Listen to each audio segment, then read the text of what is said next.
بسم الله الرحمن الرحیم۔ شروع اللہ کے نام سے جو بڑا مہربان نہایت رحم والا ہے۔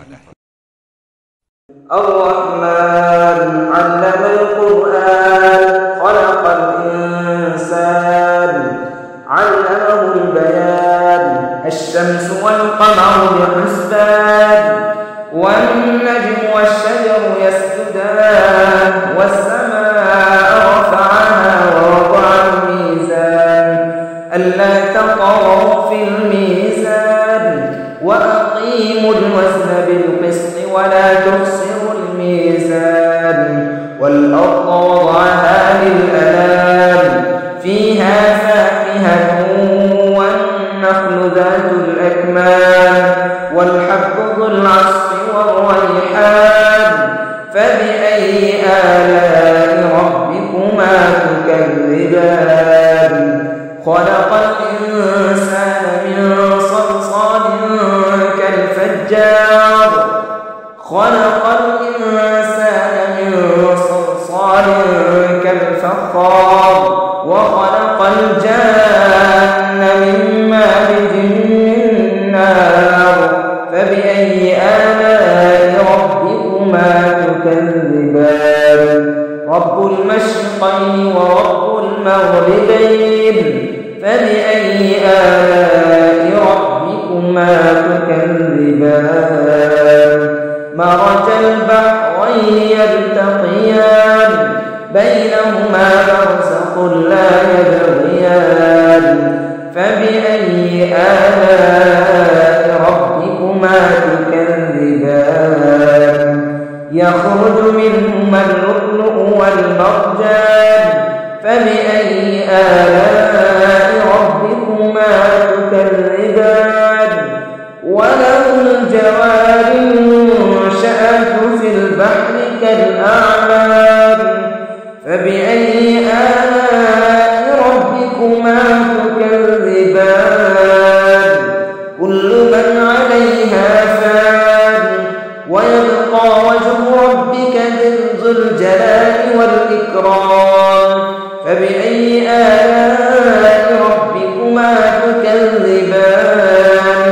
يسأله من في السماوات والأرض كل يوم هو في شأن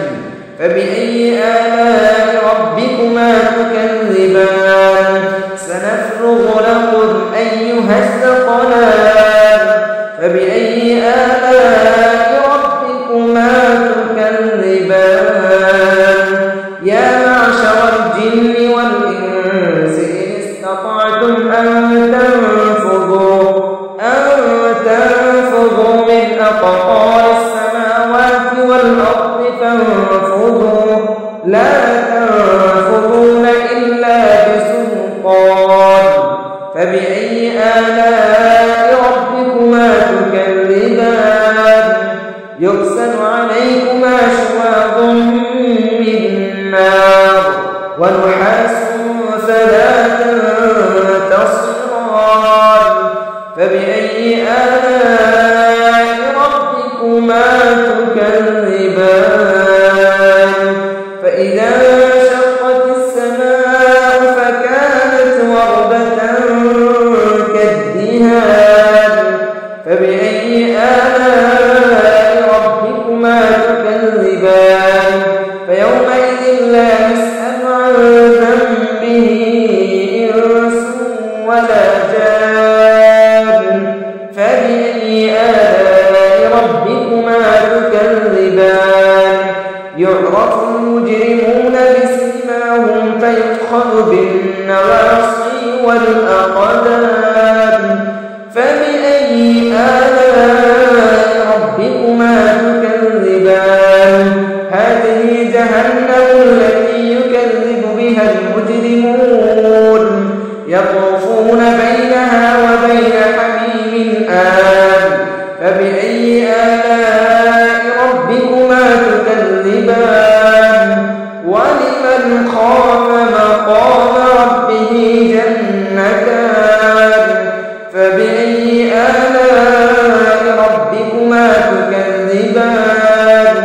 ذواتا أفنان فبأي آلاء ربكما تكذبان فيهما عينان تجريان فبأي آلاء ربكما تكذبان فيهما من كل فاكهة زوجان فبأي آلاء ربكما تكذبان متكئين على فرش بطائنها من استبرق وجنى الجنتين دان فبأي آلاء ربكما تكذبان فيهن قاصرات الطرف لم يطمثهن إنس قبلهم ولا جان فبأي آلاء ربكما تكذبان كأنهن الياقوت والمرجان فبأي آلاء ربكما تكذبان هل جزاء الإحسان إلا الإحسان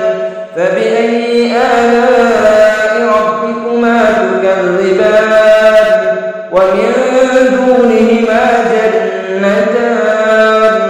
فبأي آلاء ربكما تكذبان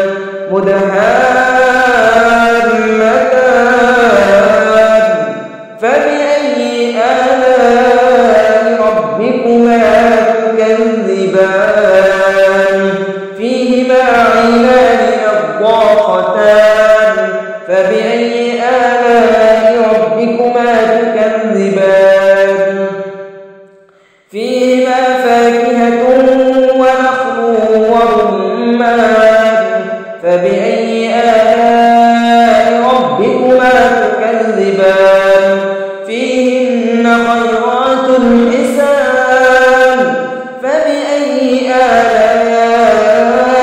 ربكما تكذبان حور مقصورات في الخيام فبأي آلاء ربكما تكذبان لم يطمثهن إنس قبلهم ولا جان فبأي آلاء ربكما تكذبان متكئين على رفرف خضر وعبقري حسان فبأي آلاء ربكما تكذبان تبارك اسم ربك ذي الجلال